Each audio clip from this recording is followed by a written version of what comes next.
If you limit your goals to what you know you can achieve, you're setting the bar way too low. That is why this year I want to complete my first half Ironman. I want to get the YouTube channel to 500,000 subscribers. I want to launch Simply and help 100,000 disadvantaged young people with their careers. I want to complete 100 books, and I want to launch 12 Skillshare classes, all in 2022. This video is kindly being sponsored by Shortform. Get 5 days of unlimited access to Shortform and an additional 20% discount on the annual subscription, which will save you $130 by hitting the link in the video description below. What is going on YouTube? Welcome back to the channel. It is Wednesday 19th of January, and tomorrow in 1.5 hours I turn 30. Big 30. I'm gonna be 30 years old for the rest of my life. Did you think I'm older or younger? Let me know down below. Today I'm going to share with you a few of my goals for the year and how I go about them in 2 different ways. The first of which will be me setting targets for each goal that are somewhat realistic and achievable. The second of which will be the same goals but with targets that might seem a little unrealistic, unachievable, or even crazy. At the end of the year, we're gonna see how I performed in each of these goals, and we're gonna see or dig deeper into the lessons learned and so on. Whether this idea or concept is new to you or not, hopefully you can join in and set a few ambitious goals of your own too. And if you're feeling in a sharing mood like I am, then let me know your goals and targets in the comments down below. If you like the sound of the video, I'm gonna give you a moment to smash the like button for the YouTube algorithm. I'm waiting. All right, I got that for you, Ralph. Now let's get to it. All right, the first goal is to complete a half Ironman. For those of you that don't know what an Ironman is, it's basically a triathlon, which consists, it's an endurance event. It's an endurance sport. It consists of a swim, followed by a bike, followed by a run. Now, the Olympic triathlon includes a 1.5 kilometer swim, followed by a 40 kilometer bike ride, followed by a 10K run. And so that's like the standard triathlon, and then you've got Ironman. Now an Ironman, a full Ironman, is a 3.8 kilometer swim, a 180 kilometer bike ride, followed by a full marathon. Now I have no interest in doing a marathon. Like I can't even comprehend doing a marathon on its own, let alone after a long swim and a bike. So that's something maybe for the future. But what I've challenged myself to do is a half Ironman. So it's a 1.9 kilometer swim, followed by a 90K bike ride, followed by a half marathon, which is 21K. So for me, at this stage, I think that would be like 1 hour plus swim, or around an hour swim, 4.5 hours on the bike, and then 2.5 to 3 hours running, all one after the other. So it's a very grueling endurance event. The reason why I'm setting this goal twofold. First of which is whenever, I'm not sure about you or for those of you who have heard of Ironman before, whenever you hear someone that's done an Ironman, it's kind of like, oh shit, that's super impressive. Wow, like it's something that makes people stand out. It's a very small population of the broader population that is able to do an Ironman or a half Ironman. And it's just like, you know when someone's done it, they've put in hard work, dedication, consistency in their training. And the average person can't swim for that long, cycle for that long, and then run a half marathon or a full marathon. So it's pretty impressive. So part of me was like, it sounds mad, but why shouldn't I be able to do it? The second reason was, your metabolism slows down, you start getting unfit. And I really wanted, to get back into shape. And for me, oftentimes I need like a deadline, or I need to be training towards something. And I realized this about myself towards the end of 2021, where I got into running, and then I just signed up for a half marathon and another half marathon. After a half marathon, nothing beats mince pies. I swear to God, they're so nice. So sweet and sugary. And that allowed me to kind of be consistent with my training. So I've signed up for a half Ironman, which is in September 2022 in the UK. And that allows me to kind of have an end goal, a North Star, for lack of a better word or phrase, to kind of work towards. So it helps me be consistent in my training. And as a result, that's helped me get into better shape, lose weight, get leaner, so on and so forth. Now, in terms of the 2 goals, if I was just setting a goal, an achievable, realistic goal, it would be to just complete the half Ironman. So the cutoff time is 8 hours and 30 minutes. If you can't complete all 3 activities within 8 hours and 30 minutes, then you don't get the medal, you don't get the t-shirt, you fail, so on and so forth. However, 8 hours and 30 minutes is just to complete it. Now that would be a reasonable goal to complete it as my first half Ironman. Now, if I take approach 2 and go for a crazy ambitious goal, I'm gonna tell myself I wanna complete it in 7 hours. And so that's gonna be the crazy ambitious goal. If I can complete my first half Ironman in 7 hours, I'll be over the moon, and then I'm sure if I do that, I'll probably wanna do the full Ironman the next year, but we'll see. All right, how am I gonna achieve this goal of doing a half Ironman? The most important thing, if I've learned anything, it's consistency. Now, the current training plan I'm working through is a 6-month training plan. And so I've got my London Olympic triathlon in August, 1 month before the half Ironman. Currently January, I should be ready for the half Ironman by June. The only issue is that's a few months before it. So hopefully I could keep up that training, be consistent. But so far, we're 2 weeks into Jan, I've realized consistency is everything. Yo, just woke up, it's 6 AM and I'm getting ready to go swimming. So I'll see you there. I've been working out once a day, twice a day on some days. Lots of cycling, lots of biking, lots of swimming, lots of weight training. I feel good, but hopefully I won't get injured between now and the 9 months. But the key to achieving this goal, honestly, it sounds like a crazy thing to do, you know, swim 1.9K, cycle 90K, and then do a half marathon. But you know, 2-3 months ago, I couldn't run for too long without having to stop. But now, because I've been consistent, I can do it. So I just got to keep being consistent and then work towards that goal. Tick off the days in the calendar, tick off the days in the plan. Naturally, the time will pass. I just got to keep being consistent and listen to my body as and when I need rest. Also, I got to get better at sleep. The more you train, the more you need to sleep. Sleep is rest and recovery. Helps your muscles grow, helps your body re-energize. And that's one thing I need to get better at. Currently, on average, I get about 5 or 6 hours of sleep a day. I need to up that to 7 hours at least. All right, next we've got YouTube. So by the time you're watching this, I'm hoping to be on 100K subs.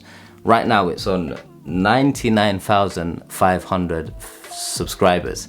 Anywho, this year, I think a realistic goal for the YouTube channel would be to go from 100,000 subscribers to maybe 200,000 subscribers. I think that's realistic and achievable. At the bare minimum, 150K subs over the next year, but realistic and achievable, let's say 200K. If I'm being extremely ambitious, you know, if a few videos go viral and I take this channel seriously, I think, you know, my crazy, unachievable, extremely ambitious goal would be by the end of the year to have 500,000 subscribers. To even say that is a madness. Like 500,000 subscribers on the YouTube channel, that's nuts. But that's the crazy extra ambitious goal that I'm setting for myself, 500,000 subs by the end of the year. Now, this is very important. Every goal needs a why. Why am I setting this ambitious goal? Like, did I just pluck it out of thin air? 2 main reasons. First and foremost, it's to help people, right? Having this platform, whether I'm creating videos on banking, careers, finance, entrepreneurship, training, etc. People watch it and hopefully it can help one person. If I can help one person who's, you know, somewhere else in the world, I've done my job. So the power of these videos to help people, that kind of drives me, it inspires me, it makes me want to keep doing it. And it's good to know I can have an impact using the internet. So that's reason 1. Reason 2 is, you know, when this channel hit about 50, 60,000 subscribers, I started making more than I was earning at Goldman Sachs.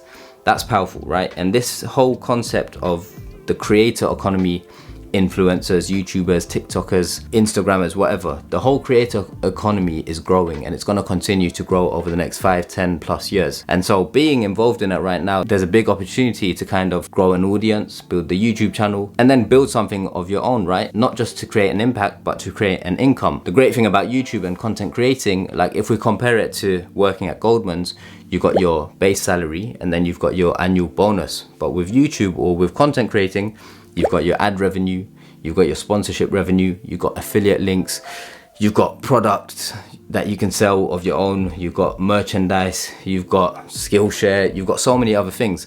So it diversifies your income, but at the same time it's tied to YouTube. That's why it's important to create a mailing list or what have you. But it also allows me to build an audience that is relevant for a product that I'm working on, which is simply and we'll talk about that in a bit. And so, you know, growing the YouTube channel can be very beneficial. It's gonna be a big focus for me this year. Sometimes I get lazy with it and I just put out videos that I don't really, you know, I just rush and put them out. But this year I wanna take a lot more focus, time and effort and put that into my videos so I can grow the YouTube channel and so people can actually enjoy the videos that I put out there. I've touched on why I wanna grow the YouTube channel, but how am I gonna achieve getting to 500,000 subscribers? The most important thing, as with all goals, is consistency in the small things. So that goes back to uploading one video a week. But what I can do better, I think, is make it one higher quality video. So I want to invest more in the channel. I want to improve the editing. I want to get better at storytelling. End of the day, when you click this video, it's my job to keep you here to the end. The way I can do that is including more interesting clips and videos and B-roll, etc. in the video.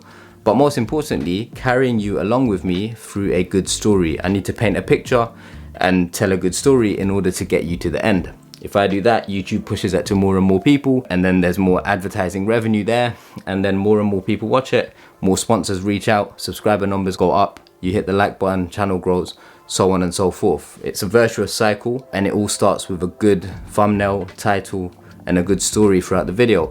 So these are things I know I need to do better at, and it's honestly, it's like Ali Abdal, for example, does this stuff really well, and as a result he sees good growth, he sees his channel numbers go up, and so it's kind of like doing that, being as efficient and high quality as possible. Also, one thing I might do, I see a lot of people take their TikTok videos and put them on YouTube Shorts, and then their channels blow up. But I don't want the channel to grow so fast because of a viral video. I want it to be organic, but I might explore doing more YouTube Shorts. Let me know if that's something of interest to you, or if I should just go on TikTok and be more consistent there. And also, there's always the debate as a YouTuber. Do you make YouTube videos that you enjoy creating and things that you're interested in, or do you focus on videos that are going to do well in terms of views and performance? So there's always that debate. Need to kind of figure out what's best for the channel, and maybe do a bit of both going forward. Oh, Tiago's awake. Tiago. He hasn't featured in the channel for a while. Big stretch. Big stretch. Whoa. The next thing I want to work on in 2022 is getting Simply launched and into the hands of users. So the achievable and realistic goal is to get Simply into the hands of 10,000 users, and the crazy, extremely ambitious goal is by the end of 2022 to get Simply to 100,000 users. Now, for those of you wondering what is Simply, Simply is a startup that I'm launched, depends when this video comes out, and it focuses on helping young people, job applicants, students, graduates from low income and disadvantaged communities, and it connects them with employees and professionals in the industry for one-to-one video calls for free. Because oftentimes when you come up from, like myself, when you grew up in a council estate, you don't have any cousins or people in the industry to chat to, so you ain't got a clue how to secure a spring week internship or a grad scheme offer. So what Simply does is it helps all these type of young people, job applicants, sign up as mentees or learners, and then they can browse and book industry professionals. You can actually book me, I'll be on the platform. I'll probably give a few hours every Friday to learners, mentees, for just a video chat, 30-minute video call per person, to pick my brain, to pick industry professionals' brains, and hopefully improve or increase your chances of securing offers for internships in banking, healthcare, technology, so on and so forth. So that's what Simply is. All right, why am I gonna set this goal of 10,000 or 100,000 users on Simply? Really and truly, it's all about impact. If I can help one young person who is at a disadvantage of breaking into investment banking or any profession really, that's powerful. Like, that's something I wanna do. I would have loved for something like Simply to exist when I was in uni, but it didn't, or I wasn't aware of it. And so the more people, I'm saying 10,000, at the lower end, I'm saying 100,000, you know, as an ambitious goal, the more the better. Ideally, like initially it's gonna start off in the UK, but then I wanna take it across Europe, across America, across the world really. There are millions of young people and job applicants who are at a disadvantage because they don't have access to broad and deep networks of professionals in the industries that they want to work in. All right, how am I going to get Simply to 100,000 users? There's lots of different ways to do this. First of which is I need to start partnering up with schools, sixth forms, universities and colleges, because they have access to a lot of the young people that Simply is going to be targeting. Secondly, I want to partner with corporations, startups, scale-ups, companies where they have professionals who can help the learners, right? Leaders who can help the learners. I've got a great audience on YouTube. I can leverage that to promote Simply to the relevant audience. And what I want to do in due course, once there's traction on the platform, I want to raise some funding from venture capital firms, whether it's a pre-seed or a seed round, raise some money to help hire a few people to develop the platform, because right now it's just me, it's a one-person show. I've developed the platform, I've built it, I've designed it, it's all, you know, from here created, but obviously I can't run this thing on my own. So in due course, I'd like to raise some money and then build it up as a proper startup. All right, the fourth out of 5, right? So if you're still here, amazing. Thank you for staying this long. It's proving to be quite a long video. The fourth thing that I want to achieve in 2022 is complete 100 books. Now that equates to 2 books a week. 2 main reasons why I want to do this. First of which is I love learning, and now books on self-help, startup, psychology, so on and so forth. All of that, like if you can consume that knowledge, it's just more knowledge in here, and it just improves you as a human being. So one, I love learning and I learn a lot through reading. Second of which is, I'll be honest, I never really was the biggest fan of fiction. I used to think fiction was a waste of time, and you know, I used to just be all about self-help, productivity, and all of that non-fiction stuff. But recently I discovered fiction. I know I'm late, and I really enjoy it. Like, I've been banging out the Dune series. So I'm not sure if you've seen the Dune movie in cinemas, but I really, after I finished all the Harry Potter books, reading those, I was looking for some good fiction, and then I started getting into Dune. So I finished 4. I say finished, I haven't read them, I've listened to them on Audible, which is sick, and I'll talk about that in a second. So I'm on the 5th book of, I think there's 9 right now. So yeah, fiction, non-fiction, really enjoying it. How am I gonna complete 100 books in a year? There's 3 main forms. The first of which, physical books. Cracking social mobility. So some books I'm gonna read are gonna be physical copies, they're gonna be hard copies, and I'm gonna just read them. That's one. The second way I'm going to complete lots of books, and I've done quite a few already, and this is how I'm doing Dune, for example. Audible. I discovered Audible in 2021 and I haven't looked back. It is so good. Now the main reason why is because since I'm training for an Ironman, right, or a half Ironman, previously I used to wake up in the morning, sit on the sofa for 1 hour and read a book. But now I could put on Audible, listen to that book, consume that content, get a run in. I could walk for an hour, burn 300 calories, walk 5k, and get 1 chapter of a book completed. And so Audible, when running, when in the gym lifting, or when cycling, is super useful. And last but not least, the third way I'm going to complete 100 books in 2022 is by using Shortform, who are also sponsoring this video. Reading is all good and well, but if you're like me, sometimes you just want the meat, the key takeaways of a book, especially from the non-fiction or the self-help genre. And that's where Shortform comes in. Honestly, Shortform is a game changer. Let's say you want to get through The Intelligent Investor. Actually, I've got it here. All right, everyone in finance knows this book. This book was first published in 1949. It is over 600 pages. And so a lot of the investment tips and advice and strategy that is focused on in here is 70 years old, right? And so it can be a little outdated in a world where there's cryptocurrencies, NFTs, and so on. So what I do is search the title on Shortform and then read the Shortform version of the book. There's a 1-page summary and there's a longer in-depth summary of the whole book. Best of all, I get the key messages and takeaways from the whole book in thorough detail without having to read the book from front to back. For me, the 2 key lessons from The Intelligent Investor were: 1, always have some sort of strategy or decision-making framework when it comes to investing, and 2, don't let your emotions get in the way. So yeah, Shortform produces super high quality guides to non-fiction books. They're basically like your smartest friend teaching you everything you need to know about a given book in detail. Shortform covers books across genres such as entrepreneurship, psychology, business, health, fitness, so on and so forth. One of the best things about Shortform is that they publish new book guides and articles every week. And best of all, subscribers get to vote on which books they cover. Get 5 days of unlimited Shortform and an additional 20% discount off their annual subscription which means you save like $130 by signing up using the link in the video description below. Now let's get back to the video.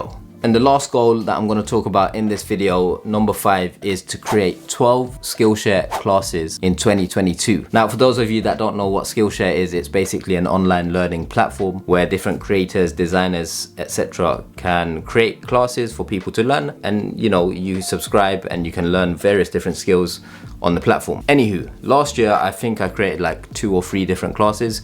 I've currently got 4 classes on Skillshare. This year, if I say to myself, a realistic goal is to create 1 class every quarter, a class on maybe interview technique, interview question and answers, how to ace assessment centers, so on and so forth. So 1 class every 3 or 4 months. That's realistic. The extremely crazy and ambitious goal is to do 1 per month, 1 for every month of the year. Why? 2 reasons once again. The why needs to be strong. 1, I really enjoy teaching. If I can impart some knowledge or information from here out to you in a very structured setting or format, I'm gonna do that. Skillshare allows me to do that. And 2, it's a source of income, right? So when you watch my videos on YouTube or Skillshare, I receive an income for that. People that sign up with my referral code, I receive an income for that. So those are the 2 main reasons: teaching ability or interest in teaching, and income. All right, so that's all good and well, but how am I gonna get to 12 classes for 2022 on Skillshare? 3 ways. Plan ahead. Realistically, from beginning to end, to get a Skillshare class uploaded, it requires planning it, creating an idea, scripting it, recording it, editing it, uploading it. So it can be quite a lengthy process. All that can be done in like 3 or 4 days flat. So I might use my weekends to do it. I might, outsource the editing. So I just need to plan ahead which week I'm gonna spend focused on that, or if I'm gonna spread it out throughout a given month. So I need to plan ahead. Second thing I need to do is dedicate some non-negotiable time to Skillshare, because oftentimes the reason why I couldn't do Skillshare classes more consistently previously, I would dedicate the time to YouTube or to Simply. Now that I've pretty much developed Simply, most of it anyway, I can focus a bit more on Skillshare on the weekends or whenever I have an hour or 2. Realistically, it doesn't need too much time out of the month. I just need to stop making excuses and just do it. If you made it to the end, leave an emoji in the comments so I know you made it to the end. Your viewership means a lot to me. Viewership? But basically, you making it to the end means a lot to me. With 500 subs away, thank you for helping me get to 100k subs. I'll do a Q&A video or something like that in due course. Leave a comment down below, smash the like button, subscribe if you're new around here, and check out some of these videos for more on similar topics. I'll see you in the next video.